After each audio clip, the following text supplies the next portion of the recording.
आज के इस वीडियो में हम एक्स्ट्रा मैरिटल अफेयर्स के बारे में बात करने वाले हैं। अगर आप एक शादीशुदा ज़िंदगी में खुश नहीं हो या फिर आपको लग रहा है कि यहाँ पर आपको उतनी हैप्पीनेस नहीं मिल रही है, आप बहुत ज़्यादा डिस्टर्ब हो अपने हस्बैंड या फिर वाइफ के साथ और उस मोमेंट पर आप ये सोच रहे हो कि मुझे किसी और से प्यार हो गया है, मुझे किसी और से प्यार हो रहा है, तब मुझे क्या करना चाहिए? क्या मुझे अपने लाइफ पार्टनर को झूठ बोलना चाहिए, चीट करना चाहिए या जिससे मुझे प्यार हो रहा है मुझे उसके साथ रिलेशनशिप में आ जाना चाहिए? आज के इस वीडियो में हम एक्स्ट्रा मैरिटल रिलेशनशिप को बहुत गहराई से समझने वाले हैं। नमस्कार दोस्तों, मैं हूं श्रावण, आप देख रहे हो श्रावण की बातें। और इस वीडियो की शुरुआत करते हैं एक छोटी सी कहानी से। ये कहानी है रवि और रिया की। रवि एक यंग और सक्सेसफुल इंसान था।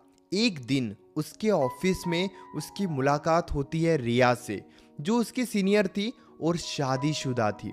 रिया इंटेलिजेंट और चार्मिंग थी, बहुत ज़्यादा मैच्योर थी। वो हमेशा रवि की प्रॉब्लम को बहुत ध्यान से समझती और करियर में आगे बढ़ने के लिए सपोर्ट करती। दूसरी तरफ रवि भी रिया की छोटी छोटी बातों का ध्यान रखता। रिया के लाइफ में क्या प्रॉब्लम चल रही है, रिया किस बात को लेकर दुखी है, सारी बातों को बहुत ध्यान से सुनता, जिस वजह से वो दोनों ही एक दूसरे के साथ काफी ज्यादा कंफर्टेबल फील करते। धीरे धीरे वो दोनों करीब आ गए और उनका रिश्ता प्यार तक पहुंच गया।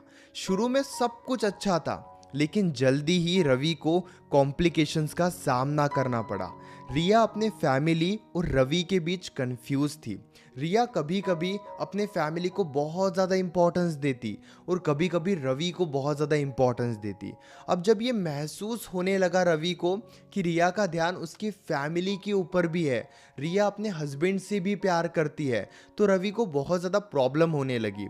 रवि समझ ही नहीं पा रहा था कि रिया के लिए हस्बैंड ज्यादा जरूरी है या मैं ज्यादा जरूरी हूँ। और यहीं पर रवि शादीशुदा नहीं था, तो रवि के ऊपर शादी को लेकर भी दोस्तों के तरफ से, फैमिली के तरफ से और सोसाइटी के तरफ से काफी ज्यादा प्रेशर बन रहा था कि रवि को शादी कर लेनी चाहिए थी।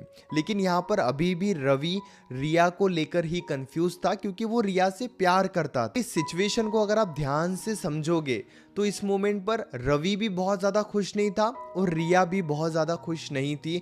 और इसी मोमेंट पर रिया के घर पर इस रिश्ते के बारे में पता चल जाता है। जब रिया के हस्बैंड को ये सारी बातें पता चलती है तो वो बहुत गुस्से में आ जाता है, लेकिन रिया फैसला लेती है अपने परिवार को बचाने का। रिया रवि को छोड़ देती है, दूरी बनाने लगती है और पूरा ध्यान अपने फैमिली के ऊपर देती है। रवि ये देखकर बहुत ज़्यादा परेशान हो गया था, बहुत ज़्यादा कंफ्यूज्ड हो गया था और वो खुश नहीं रह पा रहा था। लेकिन उसे ये भी समझ में आ गया था कि जो रिश्ते गलत तरीके से शुरू होते हैं उसका अंजाम कभी भी अच्छा नहीं हो सकता है। देखिए, अगर आप ध्यान से समझोगे तो इसमें रिया की भी गलती थी, रवि की भी गलती थी और दोनों की ही लाइफ में इस रिश्ते के वजह से काफ़ी ज़्यादा प्रॉब्लम्स होने लगी थी। और एक्स्ट्रा मैरिटल रिलेशनशिप में ऐसा ही होता है।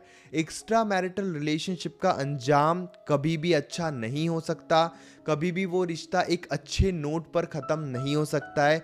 क्यों? क्योंकि आज मैं आपको और कुछ ऐसी बातें बताता हूँ जिसके बाद आप खुद ही समझ जाओगे कि आपको ऐसे रिश्तों में आना भी चाहिए या फिर नहीं। सबसे पहली बात, एक्स्ट्रा मैरिटल रिलेशनशिप केवल बातों के दम पर बिल्ड होता है। कैसे? जैसे अगर आप किसी से आज मिलते हो, वो शादीशुदा है और वो अपने लाइफ के बारे में बता रहे हैं कि मैं अपने पार्टनर के साथ खुश नहीं हूँ, मैं बहुत ज़्यादा परेशान हूँ, डिस्टर्ब हूँ। आपको नहीं पता कि सच में वो परेशान है भी या फिर नहीं, सच में वो खुश है भी या फिर नहीं। केवल और केवल वो आपको बातें बता रहे हैं, आप उनके बातों पर ट्रस्ट कर रहे हो और आपके बीच में एक बॉन्डिंग बिल्ड हो रही है। कई बार तो हमें रियलिटी पता भी नहीं होती कि उनके लाइफ में क्या चल रहा है। वो जो हमें बता रहे होते हैं, हम उसी बात को सच मान लेते हैं और ये हमारी नादानी है। एक्स्ट्रा मैरिटल रिलेशनशिप में कभी भी आपको पूरे तरीके से क्लैरिटी नहीं मिलेगी, ये एक सच्चाई है। और इसी वजह से कुछ टाइम के बाद जब हमें सच पता चलता है, कई बार हो सकता है आज हम जिससे प्यार कर रहे हैं वो ये कह रहे हैं कि मैं अपने लाइफ में खुश नहीं हूँ, अपने लाइफ पार्टनर के साथ खुश नहीं हूँ, और आपको 4-6 महीने के बाद, 1 साल के बाद पता चलता है कि वो तो आपके अलावा किसी और से भी बात करते हैं या फिर वो अपने लाइफ पार्टनर के साथ बहुत ज़्यादा खुश है। तो यहाँ पर आप सफ़र करोगे, आप डिस्टर्ब हो जाओगे। इसीलिए ऐसे रिश्ते में ज़्यादा खुशी नहीं होती है।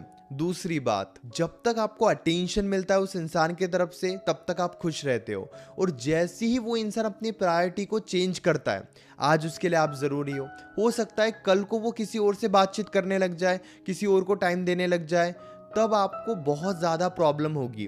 क्योंकि जब तक आपको अटेंशन मिल रहा है आप खुश रहोगे, जैसे ही अटेंशन मिलना बंद हो जाए, और ऐसे रिश्तों में आपको ज़्यादा टाइम तक अटेंशन मिलता भी नहीं है, क्योंकि वो कहते हैं ना कि ये चार दीवारी के अंदर रिश्ता शुरू हो रहा है। आप सभी को नहीं बता सकते इस रिश्ते के बारे में, आप सभी के साथ शेयर नहीं कर सकते।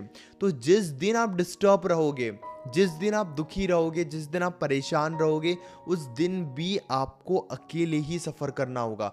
कोई आपका साथ नहीं देगा। उस पर्सन को लेकर आप कोई शिकायत नहीं कर सकते, उस पर्सन को आप गलत साबित नहीं कर सकते, क्योंकि ये रिश्ता ही गलत है और ये एक सच्चाई है। तो जिस दिन आपको अटेंशन मिलना बंद हो जाएगा, उस दिन आप सबसे दुखी इंसान बन जाओगे, और ये सच्चाई है। मैं बोलने के लिए नहीं बोल रहा हूँ, ये एक रियलिटी है। तीसरी बात जो समझना बहुत ज़्यादा ज़रूरी है कि वो पर्सन आपको वही बातें बताएगा जिन बातों से आपका प्यार उस पर्सन को लेकर बढ़ेगा। जी हाँ, मैं आपको एक्सप्लेन करता हूँ। जैसे मान लीजिए वो पर्सन ज़बरदस्ती अपने आप को दुखी दिखा रहा है कि मैं अपने लाइफ में खुश नहीं हूँ, अपने फैमिली के साथ खुश नहीं हूँ, अपने हस्बैंड या वाइफ के साथ खुश नहीं हूँ।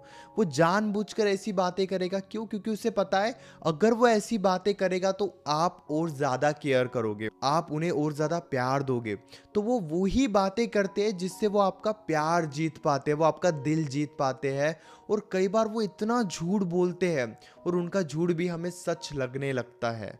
और ये एक्स्ट्रा मैरिटल रिलेशनशिप की बहुत बड़ी कमी है कि वो जो बोल रहे हैं, उनके लाइफ में क्या चल रहा है, ये कभी आप पूरे तरीके से जान ही नहीं पाओगे। आपको केवल और केवल उनके बातों पर ट्रस्ट करना होता है, क्योंकि आपके पास दूसरा कोई ऑप्शन भी नहीं रहता है।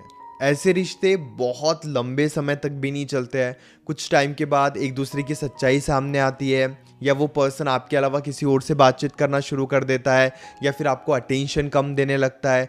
फिजिकल इंटीमेसी यानी कि सेक्स करने के बाद दूरियां भी देखने को मिलती है। कुछ टाइम तक तो ये रिश्ते बहुत अच्छे चलते हैं, लेकिन ये रिश्ते लॉन्ग टर्म के लिए नहीं है, कुछ समय के लिए ही रहते हैं, और कुछ समय के बाद आपको बहुत ज़्यादा इमोशनल पेन का सामना करना पड़ता है। फिर आपके लिए यहाँ पे खुश रहना डिफ़िकल्ट हो जाता है। देखिए, मैं ये नहीं बोल रहा हूँ कि मैं जो बोल रहा हूँ वही सच है, लेकिन आप धीरे धीरे एक्सपीरियंस करोगे तो आपको भी यकीन हो जाएगा कि हाँ, जो मैं बोल रहा हूँ वही सच है।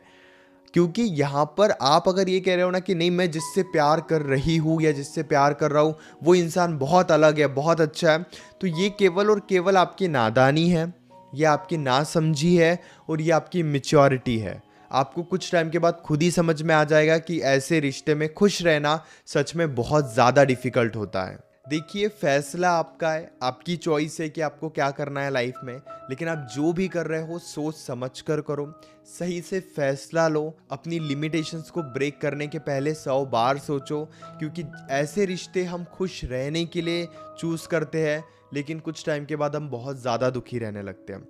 उम्मीद करता हूँ कि आपको काफ़ी कुछ सीखने को मिला होगा। हो सकता है मेरी बातें आपको अच्छी ना लगी हो, बहुत ज़्यादा कड़वी लगी हो, लेकिन देखिए, मैं भी झूठी बातें नहीं करना चाहता हूँ। जो सच है मैं वही आपको बताना चाहता हूँ। मुझे लेकर अपने मन में बिल्कुल प्यार रखिए। मैं चाहता हूँ कि आप मेरी बातों से आपकी ज़िंदगी में बदलाव आए, इसीलिए मैं हमेशा सच बोलने की ही कोशिश करता हूँ। मन में अभी भी कोई डाउट है, डायरेक्टली आप कॉल पे मुझसे डिस्कस कर सकते हो।